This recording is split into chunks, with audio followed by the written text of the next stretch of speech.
Velkomin aftur í föstudagsþáttinn á N4. Við höfum fengið til okkar góðan gest, hann Ragnar Jónasson, rithöfund og dóttur hans Kýru, velkomin. Takk fyrir. Þú komst hérna til að vera með bókakynningu á Hælinu og þegar þátturinn fyrir loftin þá svo kynning reyndar liðin en velkomin engu að síður og þú átt fleiri erindi hingað norður. Þú ætlar líka að skreppa á Siglufjörð. Já, við erum með blaðamann frá Hollandi með í för því að fyrsta bókin mín Snjóblinda sem gerist á Siglufjörði að koma út á hollensku í janúar. Já. Þannig að það var blaðamaður sem áhuga að koma og sjá Siglufjörð. En magna. Og þannig að við tókum hann með bara í tvær flugur í einu ferði, já. Hvenær kom sú bók út, Náttblinda? Nei, Snjóblinda. Hún kom út 2010. 2010, já. Það tekur alveg tíma. Já. Hvenær var hún þýdd til dæmis? Það er verið að Já, á hollensku núna. Já. En það eru, þú veist, hún var þýdd á þýsku bara mjög fljótlega og svo ensku og svo svona eitt af öðrum og þetta tínast inn. Er þetta einhver regla? Hvaða tungumál kemur fyrst? Er það mjög misjafnt? Nei, það er mjög misjafnt. Oft er þýskan frekar slamma því. Þeir með augun svona á Íslandi eða þér eða? Bara á Íslandi. Já. Og en svo er þetta bara algjör taprætti og það tók nokkur ára að komast inn á ensku, en það breytti mjög miklu því að þá getur útgefundur hvar sem náttúrulega lesi bókina sjálfur og dæmt hana og þetta gerist frekar hratt eftir það að þá fór þetta að fara til fleiri landa. Og hafa þá allar þínar bækur verið þýddar yfir á ensku? Já, svona meira og minna. Það er alltaf einhver tími sem það tekur, eins og þessi nýja, hún kemur nú væntanlega ekki út á ensku fyrir en eftir kannski 2 ár í fyrsta lagi. Tölum aðeins þessa nýju. Já. Hvítidauði. Já. Hvað kom til að ákvast að skrifa Bergla? Já, það er góð spurning. Þetta bara kannski hælið Kristnes. Það var smávegis kveikja líka þessu. Mér varst þetta, þó ég nefni það reyndar ekki í bókinni, það var þetta nú augljóslega held ég, er það sögusviði. Já. Og mér fannst það stendur bara aftan á bókinni 10 kilometrum sunnan Akureyri sem lítur að vera Kristnes. Já. Og ég held að ég hef nú bara heyrt einhvern útvarpsþátt þetta fyrir kannski 2-3 árum. Þegar það var að fagna afmæli, ef ég man rétt. Já. 90 ára afmæli Kristnes kannski. Já, það er það, já. Það passar. Og þá sá ég þetta fyrir mér. Þetta getur verið sögusvið fyrir glæpasögu. Og oft tekur þetta bara svona tíma. Maður er aðeins að hugsa þetta og margar góða glæpasögur sem frá því í gamla daga gerast á sjúkrahúsum. Það er svona einhverju leyti sérmennandi sögusvið, sko. Já. Og svo bætum maður Berklónu við sem að, það er svolítið áhugavert saga. Söktur þér niður í mikla rannsóknarvinnu? Já, ekkit bara svona hæfilega, það sem þurfti til. Ég fór náttúrulega kom hingað norður og heimsótti. Komst á sýninguna, Hælið, Setrum sögu Berklónu, þá varstu byrjaður? Þá var ég byrjaður að skrifa, en ég var ekki, en það var samt áður en að ég kláraði bókin endalega.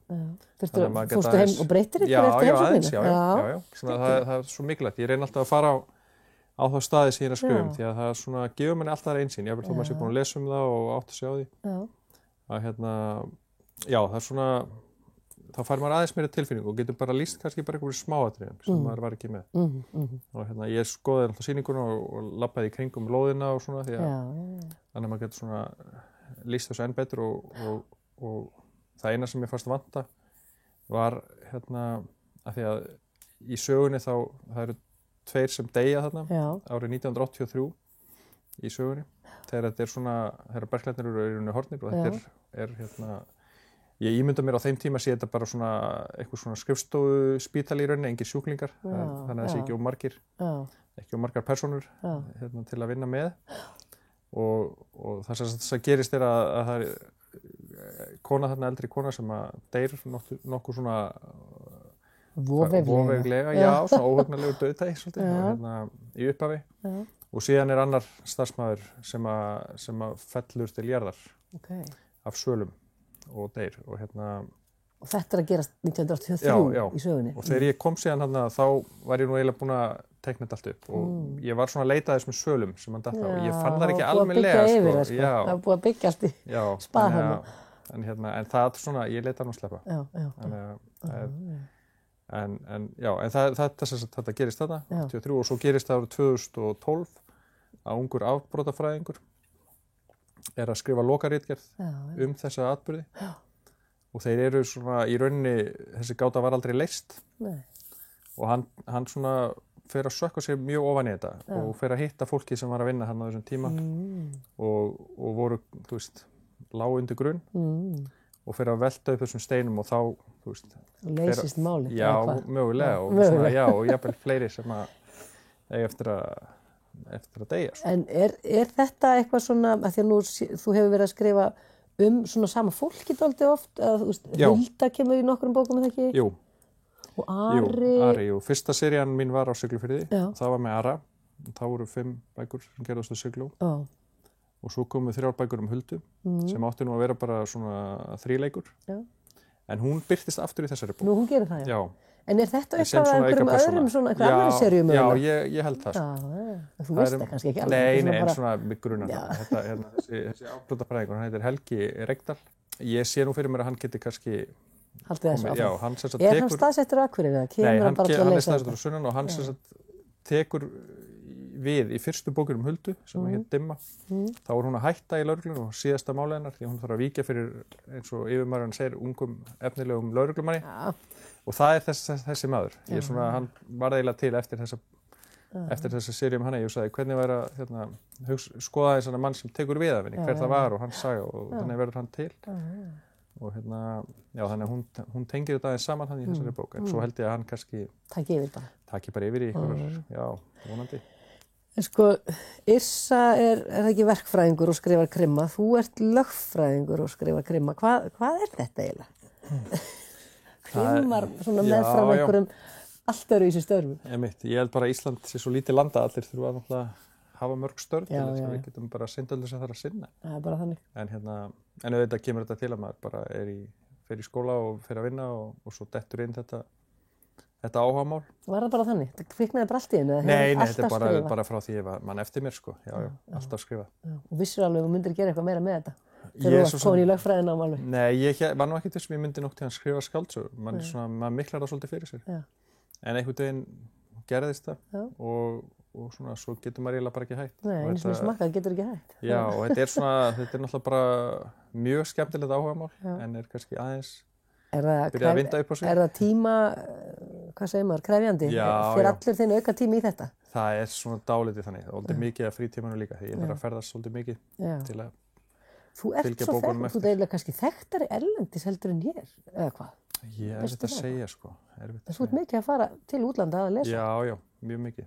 En ekki eins mikið hér, að þú kannski segir bara nei takk við því? Já, ég bara hef eiginlega ekki eins mikið tíma hér. Hér er ég bara að vinna þegar ég er heima. Þannig að ég svona reyna að forgangsraða þess.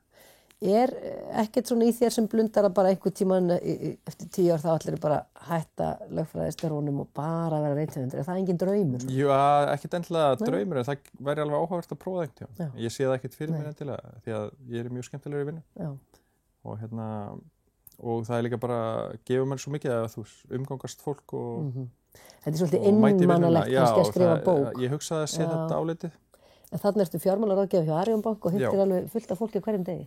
Já, bara mjög mikið að gera.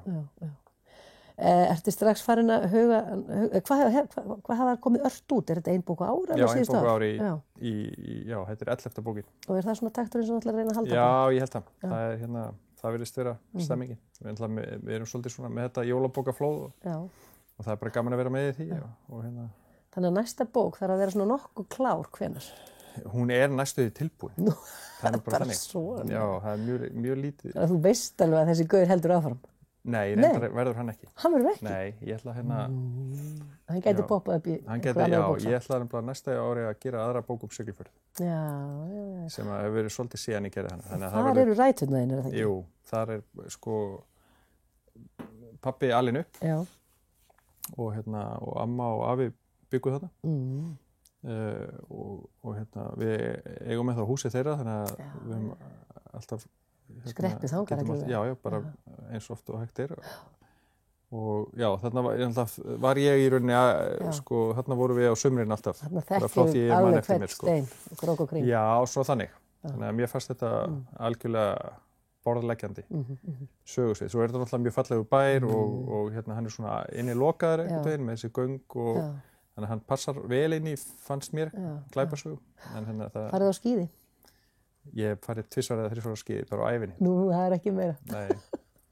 því miður. Siglufjörður hvetur það ekki til dáða með það? Jú, ég hef prófað, ég er bara ekki nógu góður. Finnst þetta ekki gaman? Jú, þetta er gaman, jú, ég bara Gæti kannski bara lært. sko. Aldrei á seint. En þetta er spennandi og vonandi gengur allt vel með hollenska blaðamannin á Siglufjörður. Ætlar að sýna honum þar bara? Já, við ætlum að labba bara um sögusvið snjóblindu. Já, það þarf að labba frá kirkjuna og lögreglustöðina og leikhúsið sem er nú reyndar skemmtistaður núna sem er í sögunni og það er svona nokkrir staðir sem þetta er að sýna. Þetta er merkilegt hvað Siglufjörður er mikið í deiklunum því að nú er sjónvarserían Ófærð og það allt líka. Þetta er bara frábær staður. Já, greinilega. Takk kærlega fyrir að koma og segja okkur frá Hvítadauða, nýjustu bókinni og gangið vel. Takk fyrir.